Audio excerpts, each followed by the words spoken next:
প্রশ্ন হলো, ধর্ম নিরপেক্ষবাদী লোক মারা গেলে তাকে কিভাবে দফন করা যাবে? খুব সুন্দর প্রশ্ন করেছেন ভাইরা। আসলে ভাইরা, ধর্ম নিরপেক্ষ এই কথাটা একটা মিথ্যা এবং মহাপ্রতারণা। সেকুলারিজম একটা কথা আছে, সেকুলারিজম মানে ধর্ম নিরপেক্ষ, এটাও একটা মিথ্যা কথা। এটাকে মানুষ না জেনে বলে নাকি আমাদের সবই তো আন্দাজে চলে। সেকুলারিজম মানে হলো ধর্মহীনতা, ধর্ম বিমুক্ততা, জগৎমুখিতা। সেকুলারিজম মানে আমাদের লেখাপড়া, ব্যবসা বাণিজ্যের সাথে ধর্মের কোনো সম্পর্ক থাকবে না, দুনিয়ার হিসেব করে হবে, জান্নাত জাহান্নামের কোনো চিন্তা থাকবে না। সেকুলারিজম মানে হলো ধর্ম বিচ্ছিন্নতা, ধর্ম বিমুখতা, দুনিয়ামুখিতা। এটা একটা পলিসি। কিন্তু ধর্ম নিরপেক্ষতা মানে কি? আমি নিজে বুঝেই পাই না ভাই। ধর্ম নিরপেক্ষতা মানে আমি নাউজুবিল্লাহ আস্তাগফিরুল্লাহ একদম বললাম ধর্ম নিরপেক্ষ, তার মানে কি আপনি কোন ধর্ম মানেন না নাকি সব ধর্ম মানেন? কোন ধর্ম যদি মানেন না তাহলে সব ধর্মের প্রতি আপনি সমান চিন্তাধারিষ্ট। এটা বলতে হবে আমি কোন ধর্ম মানিনি, সব ধর্ম আমার চোখে সমান। আর যদি কোন ধর্ম মানেন তাহলে আপনাকে দিনে 1 ঘন্টা হিন্দু, 1 ঘন্টা মুসলমান, 1 ঘন্টা ইহুদি, 1 ঘন্টা খ্রিস্টান হতে হবে। আপনি যদি মনে করেন আমি ইসলাম ধর্ম পালন করি কিন্তু ধর্ম নিরপেক্ষ, তাহলে আমি মিথ্যাবাদী। আপনি নিরপেক্ষ হলেন কি করে? আপনি ইসলামের পক্ষে চলে গেলেন, হিন্দু ধর্ম আপনি বিশ্বাস করলেন কিন্তু 3 ঘন্টা মানলেন না, আমি ইসলাম ধর্ম আপনি 24 ঘন্টা মানলেন, আপনি নিরপেক্ষ। মিথ্যা কথা বলছেন। তো মানুষ ধর্ম নিরপেক্ষ হতে পারে, এটা একটা ভুল এবং বাজে পরিবেশা কিভাবে যেন বাংলা ভাষায় ঢুকে গেছে। ধর্ম নিরপেক্ষ এই কথাটা মিথ্যা, ভুল। মানুষ নিরপেক্ষ হতে পারে, নিরপেক্ষ বিচারক মানে কি? এর পক্ষে কোনো মনিটর নেই, এর পক্ষে কোনো মনিটর নেই। কথা বোঝেন না?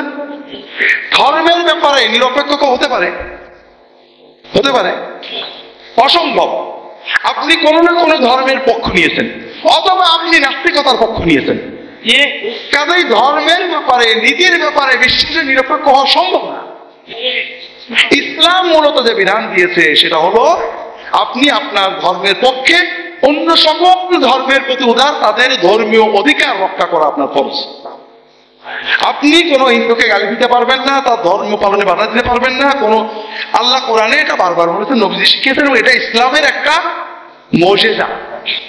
বিশ্বে যারা আমাদের ধর্ম নিরপেক্ষতা শেখায়, ইহুদিরা, খ্রিস্টানরা, আমেরিকায়, ভারতে মুসলমানদের কোরআন পড়ানো হয়, মুসলমানদের নবীর বিরুদ্ধে কার্টুন লেখা হয়, মুসলমানদের কোরআন বাথরুমে ফেলা হয়, মুসলমানদের কোরআনে পেশাব করা হয়, ঘটে না?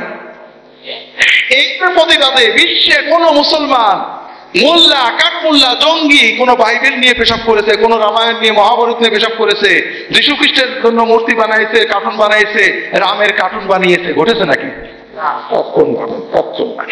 মুসলমানদের ইমান তাকে এমন উদার বানিয়েছে, কখনোই সে মনে করে না যে আমার ধর্মে আঘাত করেছে বলে আমি ওর ধর্মে আঘাত করবো।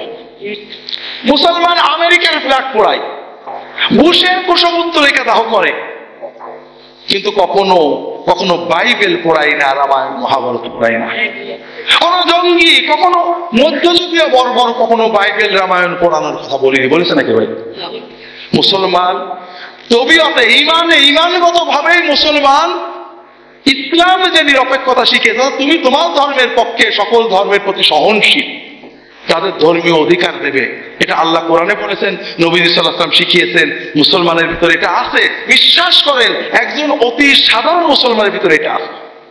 আপনারা দুনিয়াতে কোথাও দেখাতে পারবেন না যে মুসলমানেরা, অন্তত দিনদার আলেম মুসলমানেরা কোন অন্য ধর্মের লোকের উপর অত্যাচার করেছে ধর্মীয় কারণে। আপনারা জানেন তালেবানরা সারা বিশ্ব বলে জঙ্গি, কিছু বোঝে না, বর্বর। তালেবানরা বন্দিশালায়, জেলখানায় থেকে খ্রিস্টানরা মুসলমান হয়ে গেছে।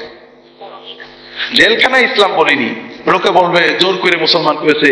জেলখানা থেকে বেরিয়ে ইংল্যান্ডে যে ইসলামের ঘোষণা দিয়েছে যে এদের মতো ভালো মানুষ হয় না, তা বোঝেননি? যেখানে মানবতার ভক্তধারীরা তাদের জেলখানায় কয়েদিদেরকে অত্যাচার করে, ন্যাংটো করে রেখে কুত্তা লেলিয়ে দেয়, ধর্ষণ করে, সেখানে মুসলমান যাদেরকে জঙ্গি অপবাদ দেওয়া হয়েছে, বর্বর বলা হয়েছে, তাদের জেলখানায় কোনো অমুসলমান নারীর প্রতি তারা খারাপ দৃষ্টিতে তাকায়নি, তাদেরকে সর্বোচ্চ সম্মান দিয়ে রেখেছে। যে কারণে মুসলমান এই জঙ্গিদের জেলখানা থেকে বেরিয়ে ইংল্যান্ডে যায় তারা ইসলামের ঘোষণা দিয়েছে যে বন্দির সাথে যারা এত ভালো আচরণ করতে পারে তাদের ধর্মের মতো কোনো ধর্ম হতে পারে না। ভাইরা, আমরা সহনশীল হতে পারি, আমরা অন্য ধর্মের প্রতি সহনশীল হওয়া, ধর্মীয় স্বাধীনতা প্রদান করা ইসলামের ফরজ ইবাদত, কিন্তু ধর্ম নিরপেক্ষ হয় কি করে আমার ব্রেনে ঢোকে না। যারা নিরপেক্ষ তাদের জিজ্ঞেস করেন আপনি কেমন নিরপেক্ষ? আপনি কোন ধর্ম মানেন না, তাহলে তো নিরপেক্ষ না। আর সব ধর্ম ঘন্টা ঘন্টা করে মানেন, তো কালো কথা আপনি নিরপেক্ষ।